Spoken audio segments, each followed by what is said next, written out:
এক সপ্তাহ ছিলাম না, তো ঘরের অবস্থা খুবই বেহাল হয়ে রয়েছে।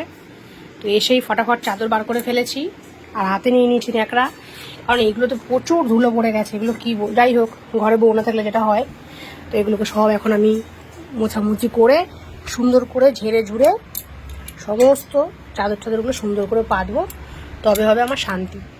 জাস্ট এসেছি, এখনো পর্যন্ত ড্রেসও চেঞ্জ করিনি, আগে এটা রেডি করছি, কারণ বিছানা ঠিক না থাকলে আমার একদম ভালো লাগে না। তো আগে এটা কমপ্লিট করে নিই, তারপর তোমাদেরকে দেখাবো ফাইনাল লুকটা, ঠিক আছে? তোমাদের কার কার এরকম হয়, মানে এরকম আমার মতন ফেস করতে হয় বাড়ি ফেরার পর? আমার তো এটা প্রতিবারই করতে হয়।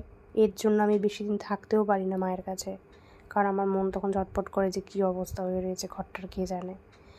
আর তারপরে বড় কথা হচ্ছে যে স্বাভাবিক একটা এরকম নোংরাভাবে থাকলে মানুষের শরীরটাও তো খারাপ হবে না, ওই জন্য তাড়াতাড়ি করে ছুটে ছুটে চলে আসতে হয়।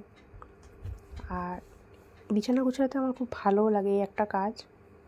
আর পরিষ্কার পরিচ্ছন্নভাবে রাখতেও সত্যি ভালো লাগে, নিজের মনটাও ভালো থাকে।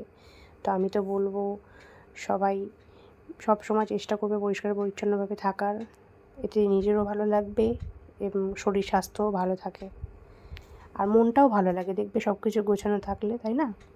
হয়তো সবাই হয়তো সেভাবে পারে না গোছাতে, কিন্তু তাহলে যতটা চেষ্টা করার একটু করবে, আস্তে আস্তে শিখে যাবে। আমরাও কি সবাই একবারেই পারি না। আমিও আস্তে আস্তে শিখেছি, মাকে দেখেই শিখেছি।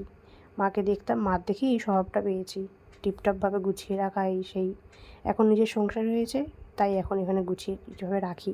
কিন্তু বাড়িতে যখন চাই তখন মা হয়তো বলে যে কিরে একটু গুছিয়ে রাখ, তখন আর কিন্তু করি না, তখন হাত পা জড়ো হয়ে বসে থাকি।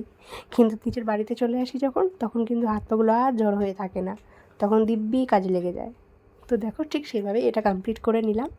তোমাদের সাথে কথা বলতে বলতে আমার কাজও গোছানো হয়ে গেল। তা দেখো বন্ধুরা, এই হচ্ছে আমার বিছানার লুক। সুন্দর করে সব চেঞ্জ করে নিলাম ফটাফট।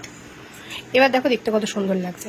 জানলাগুলো একটু খুলে দিলাম, একটু বাইরের একটু হালকা হাওয়া বাতাস যদি কিছু আসে। আর ফ্যান তো চালিয়ে দিয়েছি, আর যা গরম লাগছে। ব্যাস তাড়াতাড়ি করে রেডি করে নিয়েছি, এবার আমার শান্তি লাগছে বিছানাটা দেখে। তো এখন একটু বেরাবো, তো একটা বান্ধবীর অর্ডার আছে শাড়িটা, এটা ডেলিভারি করব, আর একটু বরের সাথে বেরাবো।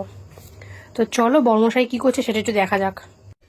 কী হয়েছে, কী প্রবলেম? ও বল ঢুকিয়ে ফেলেছো? আমি পারবো না গো ওই ভেতর থেকে বার করতে, তুমি নিজে নিজে বের করে আনো, যাও। রে বাবা, কি ব্যাপার গো, কেউ আসবে আজকে? আমার বউ আসবে? আসলো তো সবে। ও আচ্ছা, বাহ খুব সুন্দর। ওয়েলকাম গিফট বাহ, এইটা, আর ওই যে মিড কেসের মধ্যে আছে। আচ্ছা করবে না, এইটা দেখো।